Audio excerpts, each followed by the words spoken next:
There comes a day in every woman's life when the house, after the children have left, becomes quiet, and she suddenly realizes she has spent years being there for everyone except herself. This is the story of that moment. When their last son left home, Elaine Carter's house, for the first time in 30 years, became truly silent.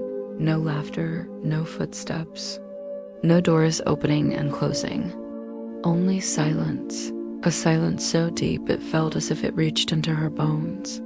Elaine, 55 years old, stood in the doorway of her son's empty room. Sunlight fell across the bed, lighting up dust in the air, like tiny memories that refused to settle. She touched the desk, the posters, the shelf that still held a few forgotten things, objects that belonged to a life that had continued on its way without asking her permission. Her hands trembled, not from sadness, but from something deeper. If they don't need me anymore, who am I now? Downstairs, Robert Carter was making coffee. 60 years old, broad-shouldered, steady in every movement, a man who had gone through life without drama. His love was quiet, woven into small, wordless actions. When Elaine slowly came down the stairs, as if each step were asking her a question, Robert watched her. He handed her a cup. "Did you sleep at all?" he asked softly. Elaine just shook her head. The smile she tried to put on wasn't real, just a polite mask over a feeling that still had no name. Robert didn't push. He never did. But he too felt that strange change in the air, a new kind of silence that had settled between them like an uninvited guest. The days that followed were strange. Elaine walked through the house as if it were a museum of her own life. The kitchen, once busy with school lunches. The laundry room, once full of lost socks. The living room, where 1,000 little memories had happened. Every room had an echo. And every echo reminded her of a version of Elaine who no longer existed. But she still didn't know who the new version was supposed to be. One afternoon, a voice inside seemed to call her to the old wardrobe, the one she only ever opened for cleaning. She pulled out the boxes, school photos, children's drawings, old toys, love letters from the early years of their marriage, a baby blanket, a clay bowl their eldest son had made in 2nd grade. It was as if Elaine was touching her own history. And then, under a pile of forgotten things, she found something, a blank canvas, still white, still untouched, not forgotten, just waiting. Seeing it, a breath caught in her chest, a breath that felt as if it had been held for years. She had been 19 when she dreamed of becoming an artist. She dreamed of creating a world whose only limit was her imagination. But life, as it so often does, had other plans. She held the canvas in her hands, a distant memory coming back to life through her fingers. She whispered softly, "Is this still mine?" The next day, she found herself in an art supplies store. She hadn't been in one for years, and it felt like returning to a forgotten land. The smell of paint, the softness of fresh brushes, rows of colors like rows of endless possibilities. A particular warmth spread through her, familiar, and at the same time frightening. She bought what she needed and went back home. When Robert saw the bags, he simply said, "Planning to paint again?" No judgment, no surprise. No mockery, just a question, just attention. Elaine smiled, a real smile this time, I think. "It's time to go back to the things I left behind." Robert stepped closer, put his hand on her shoulder, and said, "Anything that makes you you. I'm behind you." That one sentence was a light in a dark corridor.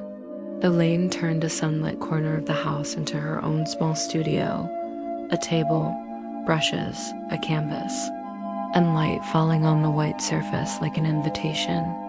The first stroke of the brush brought a quiet tear to her eyes, not from sadness, from coming back to life. A part of her had stayed silent for years so that others could stay bright. Now it was her turn to shine. Days passed. She woke up earlier. She drank her morning tea more slowly, She didn't walk in a rush. She listened more to the birds. She watched the movement of light on the wall. She saw things that had always been there, but she'd never had the chance to really see them. Robert saw this change, but said nothing. He just smiled. He just respected it. He was just there. Sometimes he'd stand in the doorway and watch her paintings, not to judge, not to comment, just to feel proud. But not everything was easy. There were days she stared at the canvas and felt nothing. Days when she wondered, maybe it's too late to start. One night, she threw the brush down in anger and paint spilled across the floor. "I can't," she whispered. Robert walked in, knelt beside her, and said softly, "You don't have to finish the painting. You just have to start it." Elaine broke down, not from weakness, but from honesty.